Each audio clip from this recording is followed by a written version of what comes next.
Hello champions, कैसे हैं सब लोग। आई होप सब बढ़िया होंगे, स्वस्थ होंगे। तो जैसा कि हमने पहले से ही कमिट किया है कि इस बार हमें यहाँ पे सिलेक्शंस चाहिए और उन सिलेक्शंस के अंदर यहाँ पे हमारे रैपिड फायर मोड और उसी के साथ सिलेक्शन सीरीज है, उसका यहाँ पे कंटेंट आपको यहाँ पे आ रहा है। ऑलरेडी यहाँ पे हम 18 to 19 क्लासेस वो डिलीवर कर चुके हैं और आज हम आपके सामने नेवी के द्वारा जो पेपर यहाँ पे दिया गया है वो यहाँ पे सामने रिलीज करेंगे। ये आपका एसएसआर की बात करें तो उसके अंदर यहाँ पे 4 सेगमेंट होते हैं, जिसके अंदर से एक सेगमेंट के अंदर आपके जीके प्लस रीजनिंग के क्वेश्चंस है वो देखने को मिलते हैं। यहाँ पे कई बच्चों के डाउट्स आते हैं कि कितने क्वेश्चंस कैसे आते हैं, तो ये अनप्रेडिक्टेबल होता है। कभी रीजनिंग के क्वेश्चन यहाँ पे 15 भी आ जाते हैं, तो कभी 10 आते हैं, कभी 5 आते हैं और बाकी का कंटेंट तो यहाँ पे जीके का आता है। तो आपको ये मान के चलिए कि दोनों सेगमेंट है उसकी प्रॉपर तरीके से प्रिपरेशन यहाँ पे करनी है। अब यहाँ पे आज जो सैंपल पेपर देखेंगे उसमें एक चीज आपको यहाँ पे गौर करके यहाँ पे देखनी है कि जो हमारी टीम यहाँ पे कंटेंट दे रही है वो और यहाँ पे जो आपको सैंपल पेपर में क्वेश्चंस देखने को मिलेंगे क्या वो सेम लेवल के है या नहीं। क्योंकि आपका क्वेश्चन होता है कि सर हम आपसे स्टडी कर रहे हैं, कंटेंट यहाँ से छपेगा या नहीं छपेगा, तो वो चीजें यहाँ पे ये सैंपल पेपर है वो आपको यहाँ पे इस चीज का है वो एग्जांपल यहाँ पे आपके सामने देगा। इस कड़ी के अंदर ऑलरेडी हमारी जो क्लासेस है यहाँ पे आप देख रहे होंगे रैपिड फायर मोड के अंदर यहाँ पे आपकी क्लासेस देखने को मिलती है, जिसके अंदर आपकी 6 बजे से क्लासेस स्टार्ट हो जाती है, 7 बजे आपकी रीजनिंग क्लास आती है, 8 बजे इंग्लिश की, और हमारी क्लास वो यहाँ पे आपकी 11 बजे थी जो यहाँ पे आपकी 11 बजे देखने को मिल रही है। एप्लीकेशन के ऊपर जो क्लासेस आती है जिनके ऊपर कॉन्सेप्ट प्लस प्रैक्टिस वो हम करते हैं वो आपके सामने है। तो ये आपकी क्लासेस का शेड्यूल है। अब यहाँ पे आपका पहले जो 10-12 क्वेश्चन आपके रीजनिंग के 10 क्वेश्चन है वो यहाँ पे पंकज सर करवाएंगे और उसके बाद में हम यहाँ पे आपके जीके के क्वेश्चन है उनको यहाँ पे करेंगे। लेकिन जीके क्वेश्चन का मैं फिर से बोल रहा हूँ यहाँ पे हर एक क्वेश्चन को देखना, क्योंकि मैं एक एक क्वेश्चन को यहाँ पे आपके एग्जाम पैटर्न पे यहाँ पे छाप रहा हूँ बेटा। ठीक है, तो यहाँ पे कनेक्ट करते हैं 10 क्वेश्चन के बाद में। जय हिंद। Thank you sir. तो सबसे पहले इस वीडियो का जो मोटिव है आज वो ये रखा गया है कि भाई आप लोगों का जो अब तक तैयारी चल रही है 15 से 20 दिन हो गए अपने को प्रिपरेशन करते हुए, बच्चों के जो है डाउट्स भी आते हैं क्लास में, सर आप जो करा रहे हो उससे ऊपर का लेवल आएगा, आप जो करा रहे हो वैसा ही आएगा, आप तो आसान करा रहे हो, आप तो हाई करा रहे हो, अलग अलग तरह अलग अलग बच्चे जो हैं वो अपना डाउट लेके आते हैं। तो आज जो है हम एक ऑफिशियल मॉडल पेपर जो नेवी एसएसआर ने जारी किया है पूरे 100 सवालों का, अलग अलग 25-25 सवाल के जो सेट है उनके वीडियोस डल चुके हैं। आज आपका ये जीके प्लस रीजनिंग का जो 25 क्वेश्चन का सेट आता है एग्जाम में वो डल रहा है। एग्जाम के अंदर शुरुआत के इस मॉडल पेपर में जो है वो लगभग 10 सवाल रीजनिंग के दिए गए हैं और पहला सवाल आपकी स्क्रीन के ऊपर आ रहा है। चैप्टर का नाम भी मैं साथ साथ बोलते चलूंगा ताकि आप लोगों को जब आप पढ़ो तो भी आपको दिमाग में रहेगी कौन सा चैप्टर ये है, कौन सा मैं पढ़ रहा हूं। पहला चैप्टर है कंप्लीशन ऑफ फिगर से पहला सवाल है। सवाल के अंदर आपको जो है वो देखना है कि भाई similarity of figure, mirror image दाएं बाएं में और ऊपर नीचे वाटर इमेज हम देखते हैं और सिमिलरिटी ऑफ फिगर के अंदर हम स्ट्रक्चर को कंप्लीट करते हैं। ज्यादातर क्वेश्चन हम जो है वो ऑप्शन एलिमिनेशन से करते हैं ऐसे सवालों के। तो आप यहां सिमिलरिटी अगर देखोगे लाइन कंप्लीट नहीं हो रही है और यहां पर दूर की लाइन कंप्लीट हो रही, तो पास वाली को आपको कंप्लीट नहीं करना है जो कि ऑप्शन नंबर सी में कर रखा है, ऑप्शन नंबर डी में भी कर रखा है। सेम चीज जब आप नीचे की तरफ देखोगे तो इस बार आपको कंप्लीट लाइन चाहिए, आखिरी में झुकी हुई चाहिए, तो ये इसने कंप्लीट नहीं किया है, ऑप्शन नंबर बी करेक्ट हो जाएगा। अच्छा, ऑप्शन के अंदर कई बार क्या होता है इस दो को उठा के यहाँ 4 नंबर पे रख देगा, यहां तो नहीं किया गया है लेकिन आप लोगों को ध्यान रखना है। बहुत बार ऐसा हो जाता है एयरफोर्स के एग्जाम में खासकर ऐसा होता रहता है कि भाई 2 को 4 नंबर ऑप्शन में तो नहीं लिखा, यहां तो 2 को 2 में ही रखा है, तो ऑप्शन नंबर 20 का करेक्ट आंसर हो जाएगा। ऐसा ही एक और सवाल कंप्लीशन ऑफ फिगर का। अब 2 सवाल कंप्लीशन ऑफ फिगर जैसे चैप्टर से आना बहुत बड़ी बात है कि इतना आसान चैप्टर इतने ज्यादा वेटेज पे डाल दिया। तो एग्जाम के अंदर जो है ये प्रिडिक्शन करना भी मुश्किल होता है कि कौन सा चैप्टर इंपॉर्टेंट है नहीं है, इसीलिए हम पूरे चैप्टर कवर कर रहे हैं। लगभग 25 चैप्टर जो है आपके रीजनिंग के डिफेंस सेगमेंट में आते हैं वो सारे ही हम कवर करने जा रहे हैं। अगेन या तो आप दाएं बाएं में मिरर इमेज देख लो या आप ऊपर नीचे में वाटर इमेज देख लो। तो जब आप देखोगे स्ट्रक्चर तो जो नजदीक है सेंटर पार्ट है इस लाइन का ज्यादा बड़ा हिस्सा दूर है और सेंटर की तरफ छोटा हिस्सा है, तो हमें ऐसा ही छोटा हिस्सा सेंटर की तरफ और दूर बड़ा हिस्सा चाहिए जो कि ऑप्शन नंबर ए में है। इसके अंदर छोटा हिस्सा सेंटर से दूर हो गया, ये गलत हो गया। यहां पर अगर आप देखोगे तो जो कोने वाली लाइन है वो थोड़ी ज्यादा मुड़ी हुई है, हमें स्ट्रेट लाइन चाहिए, बिल्कुल सीधी सीधी लाइन चाहिए, तो ये गलत है और ये तो सरासर गलत है ही है। Option number A is correct answer for the given question guys. अगला सवाल है नंबर सीरीज का। ये चैप्टर हमने कॉन्सेप्ट में एप्लीकेशन की क्लास में कल ही कवर किया है और आज हम जो एप्लीकेशन में मतलब तारीख के हिसाब से अगर मैं बात करता हूं तो आज 22 तारीख है और आज जो है हम मिसिंग नंबर का कॉन्सेप्ट कवर करने जा रहे हैं। शाम को 5 बजे जो हमारी क्लास चल रही है रैपिड फायर सिलेक्शन सीरीज की, उस शाम को 5 बजे वाली क्लास के अंदर हम चैप्टर वाइज कॉन्सेप्ट भी डिस्कस करते हैं और साथ ही साथ प्रैक्टिस भी करते हैं। तो अभी हमने रिसेंट में चैप्टर पढ़ा है, क्वेश्चन बहुत आसान है। जैसे कल बच्चे पूछ रहे हैं सर आइडेंटिफाई कैसे होता है, मैंने कल भी ये बात कही थी कि यार अगर आपको क्यूब्स वैल्यू याद है, स्क्वायर वैल्यू याद है, तो सवाल देख के थोड़ा अंदाजा लगता है कि यार ये तो स्क्वायर के आसपास की वैल्यू है क्यूब के आसपास की वैल्यू है, तो इस सवाल में देखेंगे जरा, तो साहब यहां अगर आप देखोगे तो उतना अंदाजा नहीं लग रहा, तो आप इसमें एक और मेथड लग रहा है, डबल स्टेप मेथड, ये भी लगा सकते हो आप खुद बैठ के एक बार लगाना, डबल स्टेप मेथड लगेगा। हम जो है यहां पर अभी क्यूब वाला मेथड यूज कर रहे हैं। तो साहब सबसे पहले अगर आप देखोगे छोटी वैल्यूज 0, 1 या 2 का होना सवाल में ज्यादा अंदाजा नहीं देता है, तो हम आखिरी में भी चेक कर सकते हैं या शुरू के 1-2 नंबर्स को भी चेक कर सकते हैं या शुरू के 1-2 नंबर्स को भी छोड़े कर सकते हैं। तो अभी इस सवाल का आंसर मैं आपको डायरेक्ट बता देता हूं कि 1 का क्यूब -1 है ये, 2 का क्यूब -3 है ये, 2 का क्यूब -3 है ये। अगली जो वैल्यू है 22, ये 3 का क्यूब -5 है, 3 का क्यूब -5। तो इसको अगर अपन कॉन्सेप्ट में डालें तो साहब n का क्यूब माइनस प्राइम नंबर का कॉन्सेप्ट अभी दिख रहा है। अच्छा प्राइम नहीं कहेंगे, ओड नंबर का कॉन्सेप्ट कहेंगे, क्योंकि एक प्राइम वैल्यू नहीं होती है। अगली जो वैल्यू आएगी वो इसी हिसाब से 4 का क्यूब -7 आएगी, तो 4 क्यूब 64 में से 7 गया, सॉरी 57 आ रहा है क्या? हाँ आ रहा है साहब। और वैसे ही अगली वैल्यू 5 का क्यूब दैट इज 125 में से घटाना है इस बार 9 दैट इज 116। ऑप्शन नंबर 20 का सही जवाब हो जाएगा। अगला सवाल क्वेश्चन नंबर 4, ये नंबर सीरीज का ही एक दूसरा पैटर्न है, मतलब नंबर सीरीज का ही सवाल होगा, लेकिन यहाँ एक टर्म गलत कर देगा, इसको अपन रोंग सीरीज के नाम से जानते हैं। सवाल बहुत आसान है, अल्ट्रा आसान है, इससे भी ज्यादा आसान सवाल है ये। सीधा सीधा स्क्वायर वैल्यू सीधी सीधी स्क्वायर वैल्यू आपको नजर आ रही है साहब, 9 का स्क्वायर है ये, साहब 8 का स्क्वायर है ये। अच्छा 64 हो या 729 हो, खासकर से ओड वन आउट चैप्टर में इनका ध्यान रखना है। 64 4 का क्यूब और 8 का स्क्वायर दोनों होता है, 729 के साथ भी ऐसा ही है, 9 का क्यूब और 27 का स्क्वायर दोनों होता है। यहां अगर आप देखोगे तो ये 7 का स्क्वायर है, यहां अगर आप देखोगे तो ये 6 का स्क्वायर -1 है, यहां अगर आप देखोगे तो 5 का स्क्वायर है, ये 4 का स्क्वायर है। कुल मिलाकर के सारे इंडिविजुअल सीरीज के क्वेश्चन है और यहां पर आपको स्क्वायर -1 दिख रहा है, बाकी कहीं हर कहीं जो है स्क्वायर वैल्यू दिख रही है। तो इसका मतलब 35 एक गलत टर्म है, ऑप्शन नंबर 20 का करेक्ट आंसर हो जाएगा। अगला सवाल एनालॉजी से है, आसान सवाल है।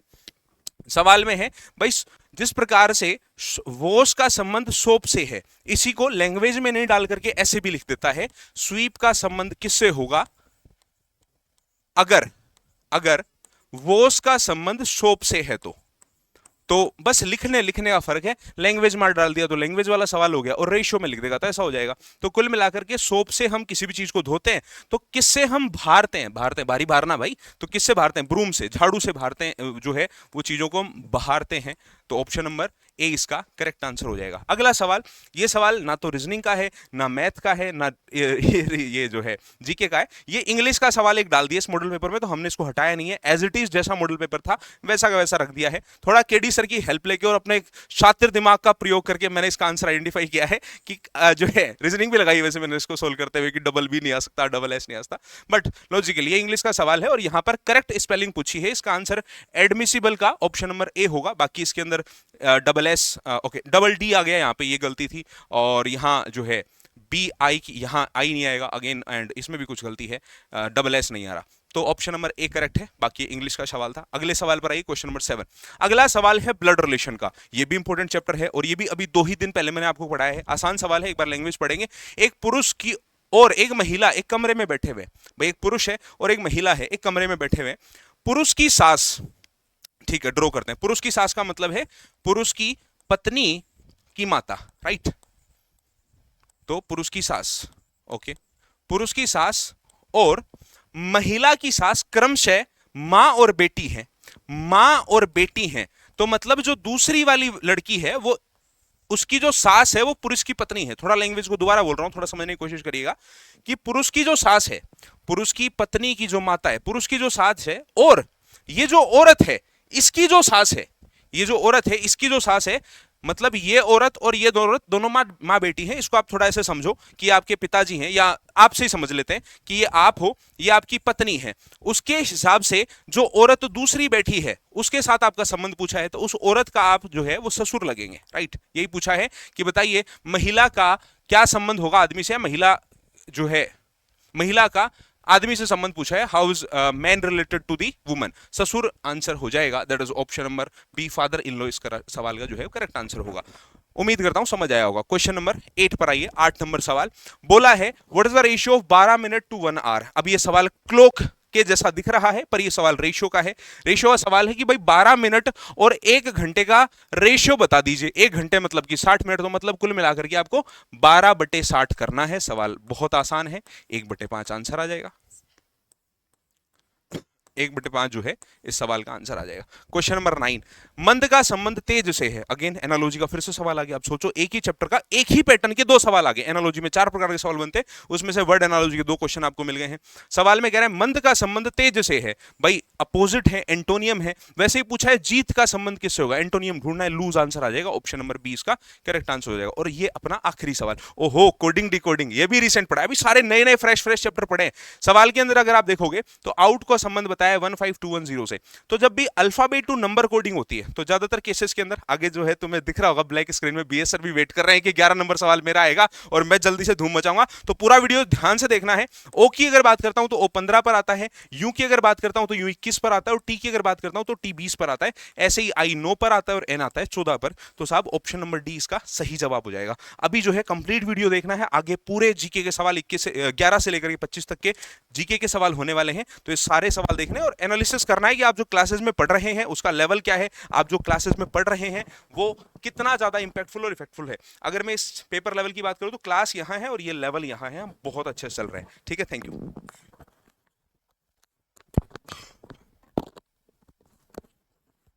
तो पंकज सर ने तो कंफर्म कर दिया कि जो क्लास ले रहे हैं हम यहाँ पे उसका कंटेंट है वो आपके मॉडल पेपर से अप्रोक्सीमेटली यहाँ पे सिमिलर है। अब यहाँ पे आप जीके के अंदर देखेंगे कि जीके के अंदर यहाँ पे आपका क्या डिलीवरी आ रही है और यहाँ पे पेपर का लेवल क्या है। यहाँ पे राष्ट्रीय एलईडी कार्यक्रम उजाला हाल में मध्य प्रदेश के किस शहर में शुरू किया गया था, यहाँ पे कौन से शहर के अंदर यहाँ पे आपका शुरू किया गया था। तो यहाँ पे करेक्ट आंसर क्या था, यहाँ पे ये जबलपुर है। यहाँ पे कहाँ पे शुरू किया गया बेटा, यहाँ पे जबलपुर के अंदर यहाँ पे शुरू किया गया है। भीतरकनिका वन्य जीव अभयारण्य भारत के किस राज्य में है। आज की क्लास के अंदर मैंने यहाँ पे ये क्वेश्चन है यहाँ पे आपका कराया है और करेक्ट आंसर क्या था, यहाँ पे आपका करेक्ट आंसर था यहाँ पे उड़ीसा। पोल भी यहाँ पे जबरदस्त तरीके से 67% के आसपास आपने पोल इस क्वेश्चन के अंदर है वो यहाँ पे दिया था बेटा। यहाँ पे अब बात करते हैं यहाँ पे नेक्स्ट क्वेश्चन, हाल में किस राज्य सरकार ने सामान्य श्रेणी में आर्थिक रूप से पिछड़े वर्ग जिसको ईबीसी कहते हैं के लिए 10% आरक्षण कोटा घोषित किया है। 2019 के अंदर यहाँ पे गवर्नमेंट ने 10% यहाँ पे ईबीसी है वो यहाँ पे सेंट्रल गवर्नमेंट ने लागू कर दिया था। उसके बाद में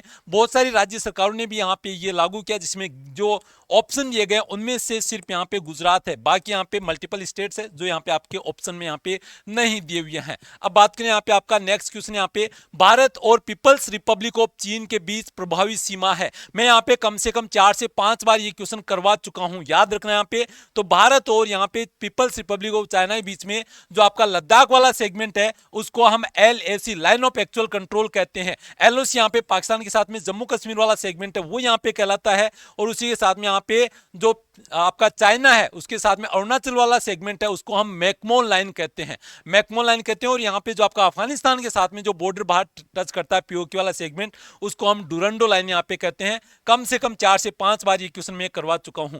कच्छ का रण उत्तर पश्चिम गुजरात और सीमावर्ती सिंध प्रांत में किस देश के साथ कनेक्ट करता है। कितनी बार मैप से ये चीज हम डिस्कस कर चुके हैं। गुजरात के पास में कौन सा देश है, यहाँ पे आपका पाकिस्तान है। यहाँ पे नेक्स्ट क्वेश्चन, यहाँ पे गुप्त वंश का संस्थापक कौन था, टॉपिक वाइज के अंदर कर चुके, रैपिड फायर के अंदर यहाँ पे कर चुके। तो ये यहाँ पे गुप्त वंश के संस्थापक कौन थे, चंद्रगुप्त मौर्य। और ये किसकी सहायता से, यहाँ पे चाणक्य की सहायता से इन्होंने यहाँ पे आपका नंद वंश को खत्म करके धनानंद को हरा के और यहाँ पे चंद्रगुप्त के यहाँ पे गुप्त वंश की स्थापना यहाँ पे करते हैं बेटा। यहाँ पे है ना, सॉरी वो आपके मौर्य था, यहाँ पे चंद्रगुप्त प्रथम है उसके यहाँ पे ये चंद्रगुप्त प्रथम है वो यहाँ पे स्थापना करते हैं।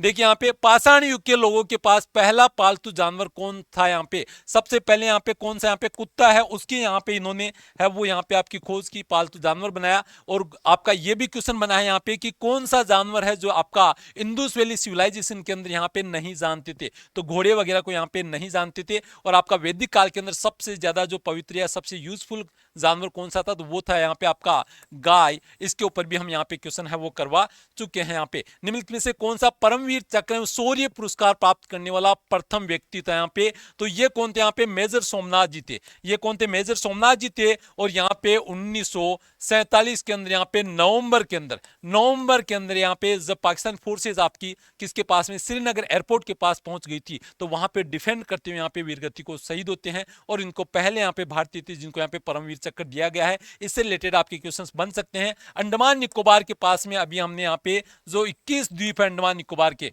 उनका नामकरण है वो परमवीर चक्र विजेताओं के नाम पे रखा है। तो यहां से क्वेश्चन आपका बन सकता है बेटा। यहाँ पे द लैंड ऑफ केक्स कौन सा देश कहलाता है? द लैंड ऑफ केक्स है वो यहाँ पे आपका कौन सा केक देश कहलाता है? तो ये आपका स्कॉटलैंड है। यहाँ पे नॉर्मली यहाँ पे बेकरी के ऊपर, यूरोपीय कंट्रीज के अंदर मोस्टली यहाँ पे यही चीज देखने को मिलती है, तो बेकरी के ऊपर ज्यादा डिपेंडेंट रहते हैं, और यहाँ पे इसी वजह से इसको यहाँ पे आपका स्कॉटलैंड को यहाँ पे द लैंड ऑफ केक्स के नाम से भी जाना जाता है। यहाँ पे देखिए एटीएम से तात्पर्य क्या है? एटीएम यहाँ पे आपकी इसकी फुल फॉर्म पूछी है, तो एटीएम की फुल फॉर्म क्या है? Automatic teller machine. यहाँ पे ऑप्शन बी है वो यहाँ पे आपका करेक्ट आंसर है बेटा। यहाँ पे उसी के साथ में किस क्षेत्र को अक्सर 5 नदियों की भूमि कहा जाता है? कौन सी नदी है जो यहाँ पे 5 नदियों की यहाँ पे? तो ये आपकी पंजाब है। कौन सा है? पंजाब। और पंजाब वाला जो बेसिन है जिसको हम सिंधु घाटी का बेसिन भी, सिंधु नदी का बेसिन भी कहते हैं, इसके ऊपर इंदुस वाटर टीटी पे भी हम जिक्र कर चुके हैं कि इंदुस वाटर टीटी के अंदर क्या कौन कौन सी नदियां हैं, वो भारत के हिस्से में पानी आता है, कौन सा पाकिस्तान में आते हैं, तो इसके ऊपर भी हम टोटल डिटेल्स यहाँ पे डिस्कशन हो यहाँ पे कर चुके हैं। टू किल ए मॉकिंग बर्ड पुस्तक के लेखक कौन थे? यहाँ पे तो इस बुक के यहाँ पे लेखक कौन थे? ये आपके हार्पर ली थे। लेकिन मैंने यहाँ पे आपको पहले ही कहा है एग्जाम में यहाँ पे कौन सा क्वेश्चन छपेगा, तो एस जयशंकर। यहाँ पे मैं क्वेश्चन में यहाँ पे क्लास में भी करवा चुका हूं। यहाँ पे एस जयशंकर यहाँ पे the India's way, the India's way. और दूसरा यहाँ पे एक बुक यहाँ पे, और दूसरी बुक यहाँ पे कौन सी लिखी थी? Why Bharat matters, Bharat matters.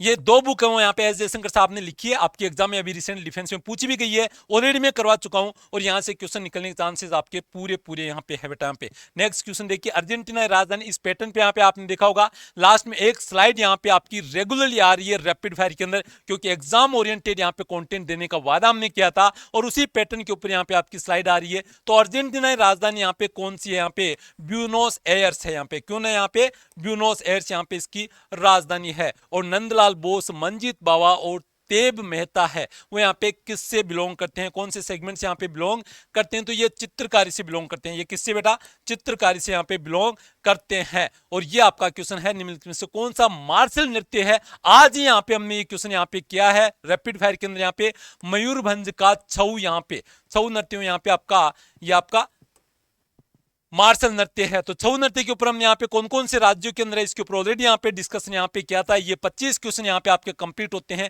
ये आपकी रैपिड फायर की क्लासेस यहाँ पे देखने को मिलती है, जिसके अंदर यहाँ पे हमारी टीम हो यहाँ पे आपको मिक्स प्रैक्टिस में क्वेश्चन एग्जाम पैटर्न पे करवाती है। ये टॉपिक वाइज की तैयारी हम कर रहे हैं बेटा यहाँ पे, और टॉपिक वाइज क्लासेस को लेने के लिए यहाँ पे आपको लाइव क्लास के अंदर जुड़ना पड़ेगा, जिसकी बेसिक प्राइस है वो आपके सामने है बेटा। यहाँ पे किसी बच्चे को कोई दिक्कत आए, कोई यहाँ पे क्वेरी हो, तो वो हमारे हेल्पलाइन नंबर के ऊपर यहाँ पे रिपोर्ट कर सकता है। अपना कमेंट सेक्शन में अपना फीडबैक जरूर देना कि यहाँ पे जीके प्लस रीजनिंग के अंदर जो यहाँ पे कंटेंट हम डिलीवर कर रहे हैं वो किस लेवल का है और एग्जाम ओरिएंटेड है या नहीं है। तो यही उम्मीद करता हूं कि हर बच्चा फीडबैक देगा। मिलते हैं यहाँ पे अपने सेशन के अंदर, तब तक के लिए जय हिंद, जय भारत।